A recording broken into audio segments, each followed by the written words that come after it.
is about 300 feet from our front door of our hotel.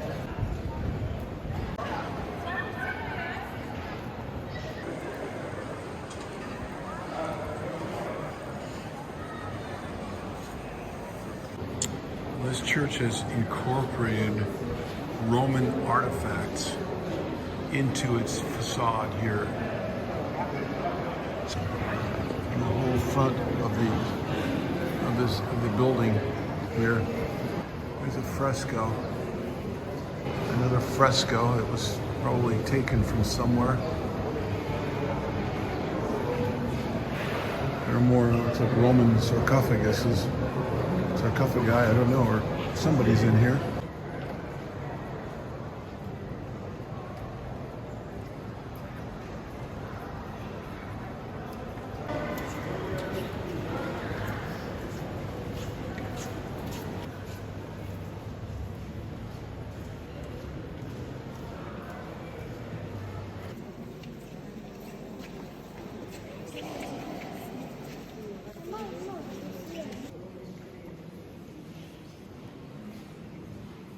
These columns are apparently Roman columns that were incorporated into this church. These columns are like almost 3 feet in diameter. They're huge.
Every aspect, from the top to the bottom, is absolutely magnificent.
getting water, and they've got water fountains running all the time, and it's potable water.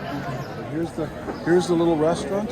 This restaurant where we ate last night was founded in 1936, and there's always a line of people. Well, not always, but quite frequently, a line of people here, and it's called the Enoteca Trastevere. We had dinner last night in this restaurant, and I had antipasto of artichoke hearts on dried bread. I had some local brewed beer, and then I had beef meatballs with, they make their own spaghetti, their own pasta. He brought us some limoncello for free. I gave him a tip, and then I guess that blessed him, and he brought me a Negromi, and it's made of vermouth and gin and several other botanical type drinks. It's an aperitif. Right by the front door. That's our front door, and we have a special key that gets in, and you wouldn't even know there was a bed and breakfast there. This is looking out the window of our bed and breakfast. Open up the shutters, and this is the street below, and it's like this all the time. We're in the Trastevere, so this is the old kind of artistic part of town that we're. In fact, on Saturday night, it was, this was going on until about 2 o'clock in the morning, and actually the restaurant down below, which is on the first story, we're on the second story, the restaurant directly below us, they were going till like about 2 o'clock in the morning, 2 or 3 o'clock in the morning. And then at about 7 or 8 o'clock, about 8 o'clock in the morning, the garbage trucks, the little street sweepers and the little garbage trucks come through here, and they sweep up all the garbage. So the cars are out of the way, the tables are put away, and then they come through, guys with brooms, and so they'll be sweeping all the streets off into the center, and then the street sweeper will, you know, with the brushes on it and the vacuum, they'll come in and suck all the garbage up, and so clean the streets, and then the little garbage truck comes by, and you hear them emptying the wine bottles into the back of the truck, because they recycle this glass, and it's like hundreds, maybe thousands of wine bottles. I don't know, but I saw one of the trucks drive by, and it was full of wine bottles. They drink a lot of wine around here. Italy's apparently the number one wine producing country in the world. There's a tour of our street. We just ate in this restaurant, and it was pouring down rain, lightning and thundering. We couldn't keep track. We were getting wet, and we literally dodged into this restaurant to get out of the rain, and they invited us in, and we had the most wonderful meal.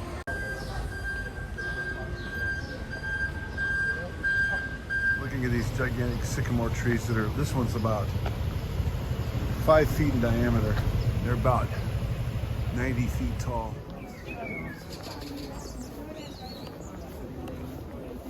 Colosseum.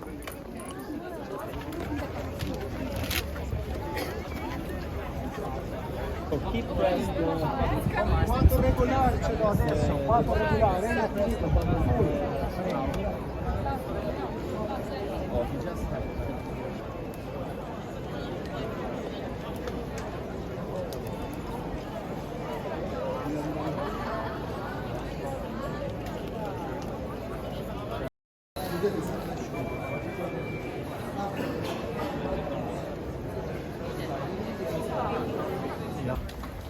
We're walking into the interior of the Colosseum.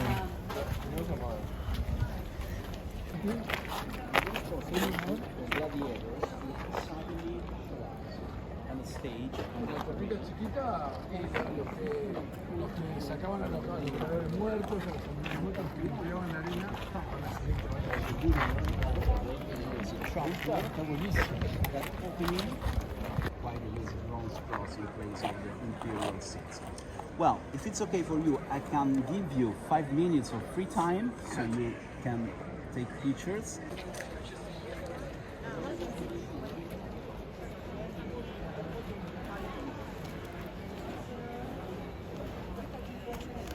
Going up to the upper story now.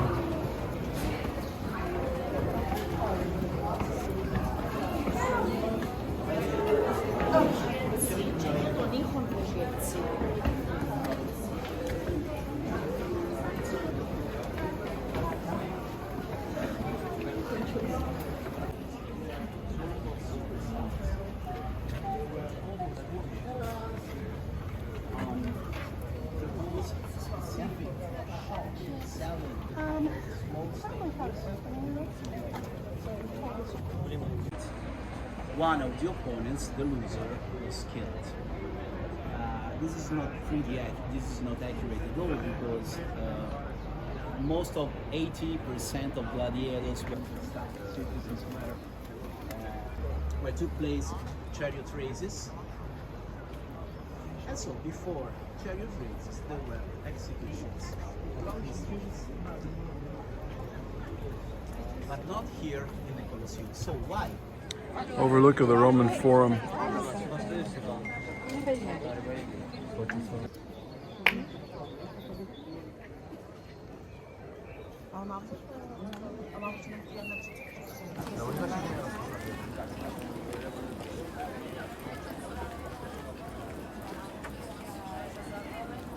Surface is completely made using parts picked up from the Roman Forum. So it was A church built right in the middle of a Roman temple there. entire, okay? Because as you can see, all the surrounding buildings around us look like. So this temple, this is where St. Lawrence was murdered by the Romans. And then later on they built a temple, or a church in this temple to dedicate it to St. Lawrence. He was killed, he was basically burned alive.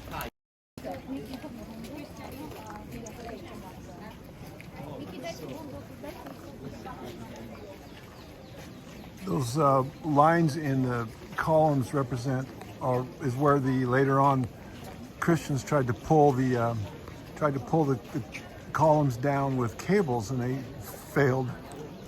So those are the marks left over from that.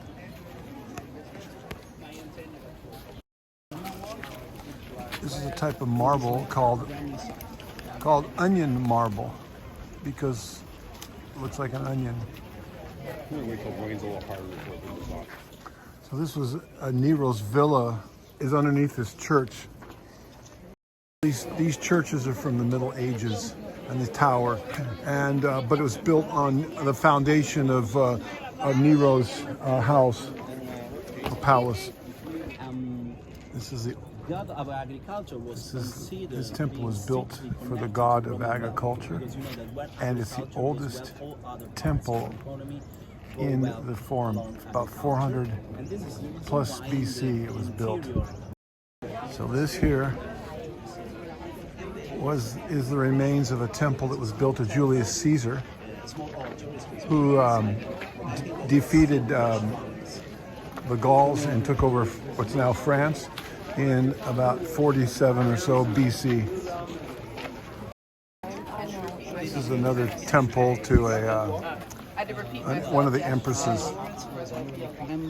This was a temple to the Vestal Virgins.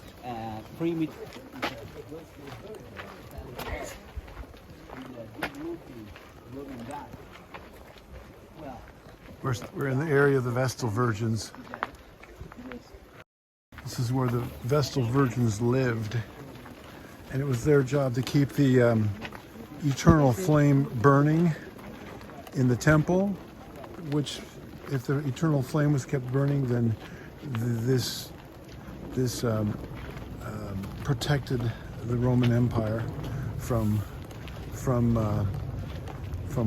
harm, danger, and kept the empire in a state of well-being. That was their job, and they were to remain virgin.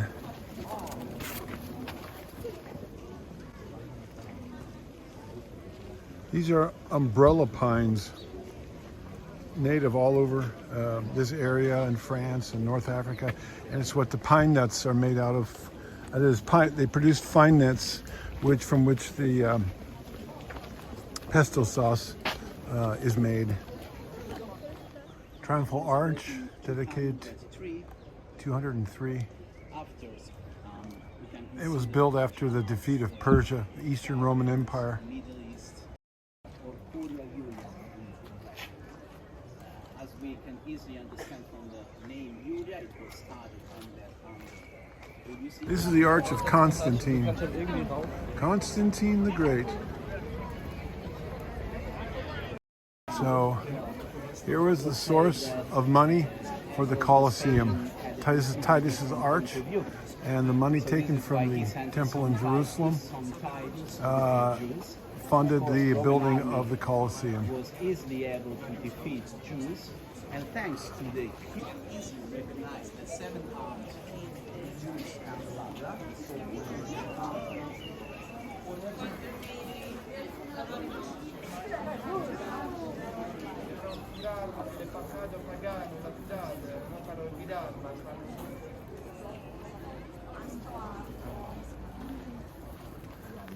And that there is Palatine Hill.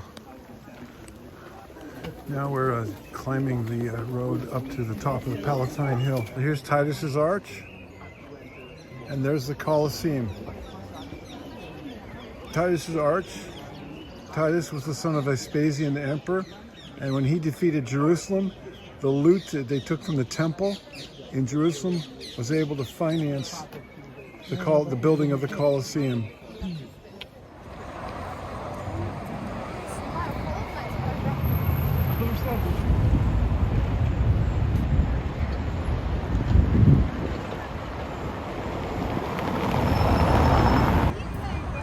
So we are at the base of Victor Emmanuel's palace, memorial, whatever.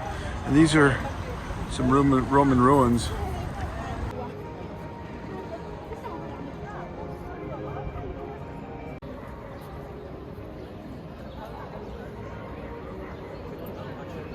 Good day for filming.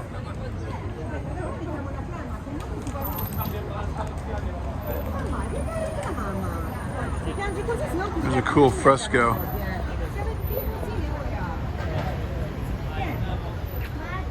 From the Christian era.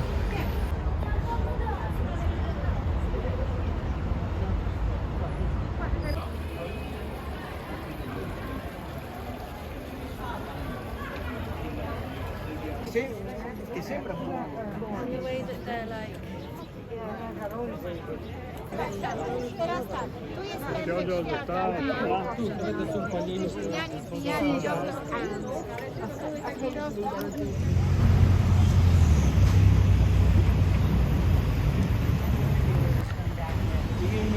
To the Tiber River. We're on the Trastevere side. Here we see in the distance St. Peter's Basilica, which is on this side, the side we're on of the, there it is.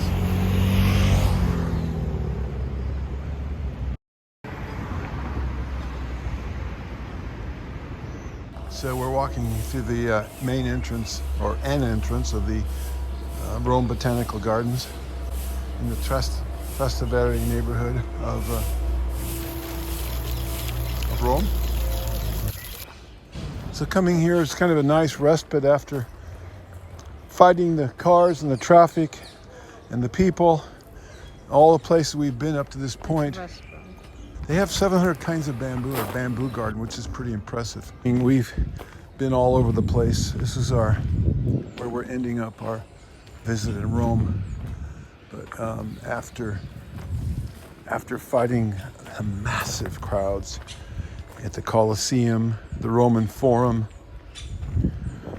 the Vatican, the Dome climb, St. Peter's Basilica, the Vatican Museum. I mean, when we were in the Vatican Museum, there were it was wall-to-wall people, solid. You were like taking one little step at a time, like 3 inches at a time to advance forward. No kidding. We did that yesterday. And all the traffic, the melee, the melange of cars and people going here and there, and everybody weaving and dancing and ebbing and flowing together. I'm surprised more people don't get run over. But it's crazy. And the sirens, all that stuff. It's really nice to be in a peaceful place. So here's some cactuses over here. These are aloes of some kind. Here we go. Looks like a asparagus? yucca. Well, I was wondering if it was a type of Oh, it's a yucca. Sure yucca, enough, yeah, it is. Look at weeping blue atlas cedar. And here's a succulent of some kind. And we've got a cactus garden. This garden goes back originally to the 1200s. It was a medicinal garden for one of the popes. But actually, this is where one of the Roman emperors back in the, I don't know, 2nd or 3rd century had his personal bath. This here is an agave. Look at that. You can see the agave. Yeah, look at that. Prickly pear cactus, and there's some fruit on it.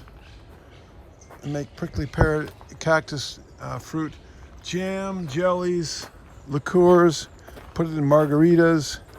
It's a sweetening. It's really, really nice. This looks like a type of banana. I don't know. It looks like a banana. It's a banana of some kind, plantain or banana. There's about 6 or 7 fountains here in this garden. They're not running. This is one of them. And then here we have so here's the garden of medicinal plants. So yeah, this is the original garden. And it's cool that this has such a long history though, going back almost 800-900 years. And pigeons are everywhere. In the city, on the buildings, on the streets, and the sidewalks, constantly dive bombing you. And here they are, picking around, looking for insects and other goodies. They serve a vital purpose in the big scope of things. A fountain from 1742. Every garden needs a fountain or two, some running water. Just without it, it's just not quite the same.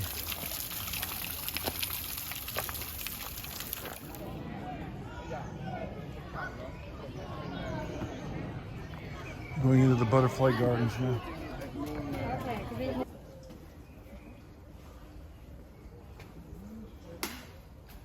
Oh, here's one.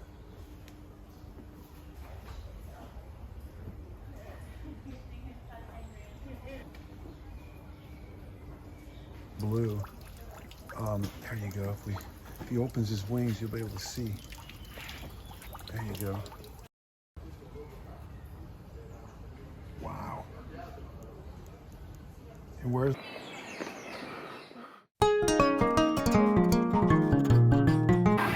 Japanese holly? Got some koi. Here's the waterfalls. Really pretty waterfalls.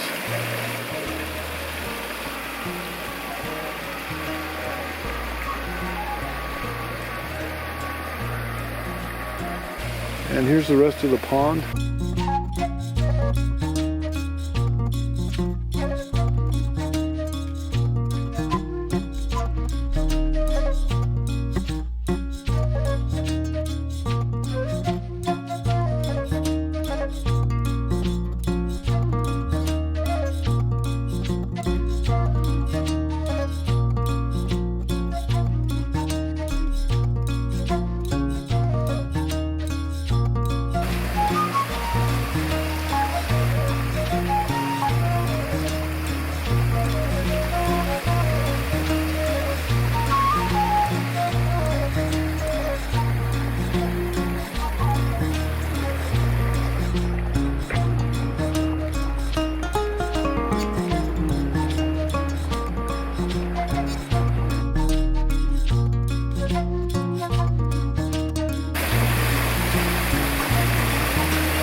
And here's a view of the city, part of the city.